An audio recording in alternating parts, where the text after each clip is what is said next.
భద్రాద్రి కొత్తగూడెం జిల్లాలో suicide selfie video కలకలం రేపింది.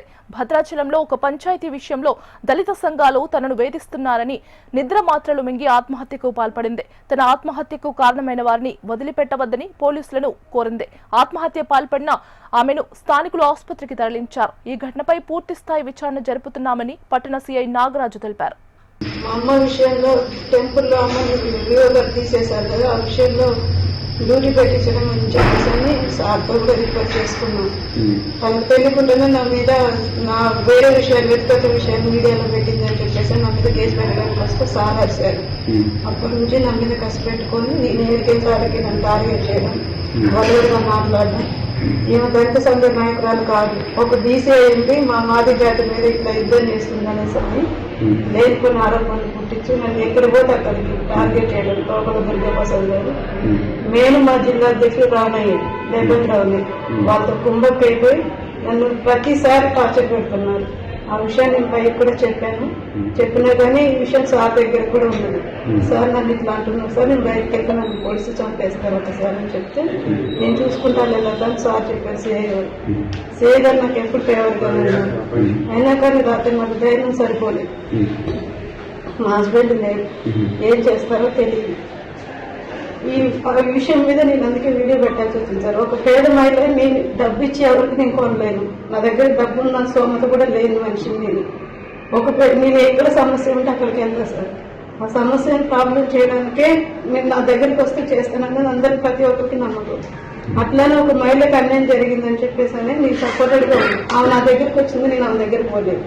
దగ్గరుండి కేసు పెట్టిస్తుందన్న ఒక విషయంలో వాళ్ళందరూ నన్ను టార్గెట్ చేసి నేను ఎటుపోతే నా వెనకాల ఫాలో అవుతున్నారు సార్.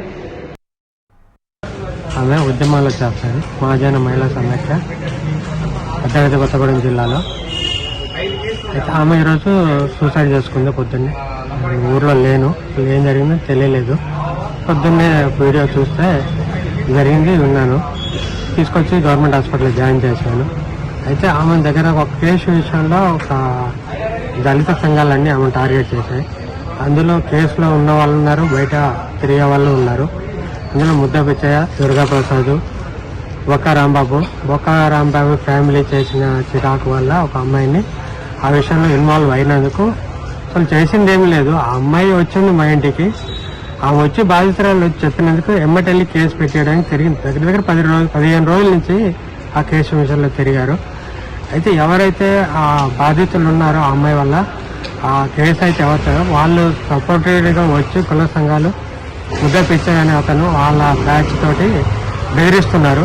ఒక మహిళకు అన్యాయం జరిగిందని నాకు న్యాయం చేయాలని మమ్మల్ని ఆశ్రయిస్తే ఆమెకు న్యాయం చేయాలనే ఆలోచనతోనే మేము పోలీస్ స్టేషన్ ఫిర్యాదు చేసి కేసు నమోదు చేసే క్రమంలో ఆ కేసు మా మీద పెట్టిస్తామనే కక్షతోని దానికి కారణమైనటువంటి గుండె సుహాసిని, బొక్క రాంబాబు, దేపంగి రమణయ్య, ముద్దా పిచ్చయ్య, కనుకు సీను, తోకల దుర్గప్రసాద్, ప్రేమ్చంద్ అనే వ్యక్తులు సోషల్ మీడియా ద్వారా మమ్మల్ని ఇబ్బంది పెట్టడమే కాకుండా ఈరోజు ఒక కుటుంబం చావుకి కారణమయ్యే పరిస్థితి ఏర్పడ్డది.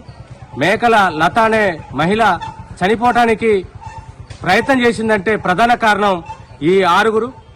వీళ్ళు ప్రతిరోజు పోలీస్ స్టేషన్లో తప్పుడు ఫిర్యాదులు ఇస్తూ తప్పుడు కేసులు పెట్టిస్తూ హెరాస్మెంట్ చేయడం వల్ల ఆమె ఈరోజు చావు బతుకుల మధ్యలో కొట్టుమిట్టాడుతుంది.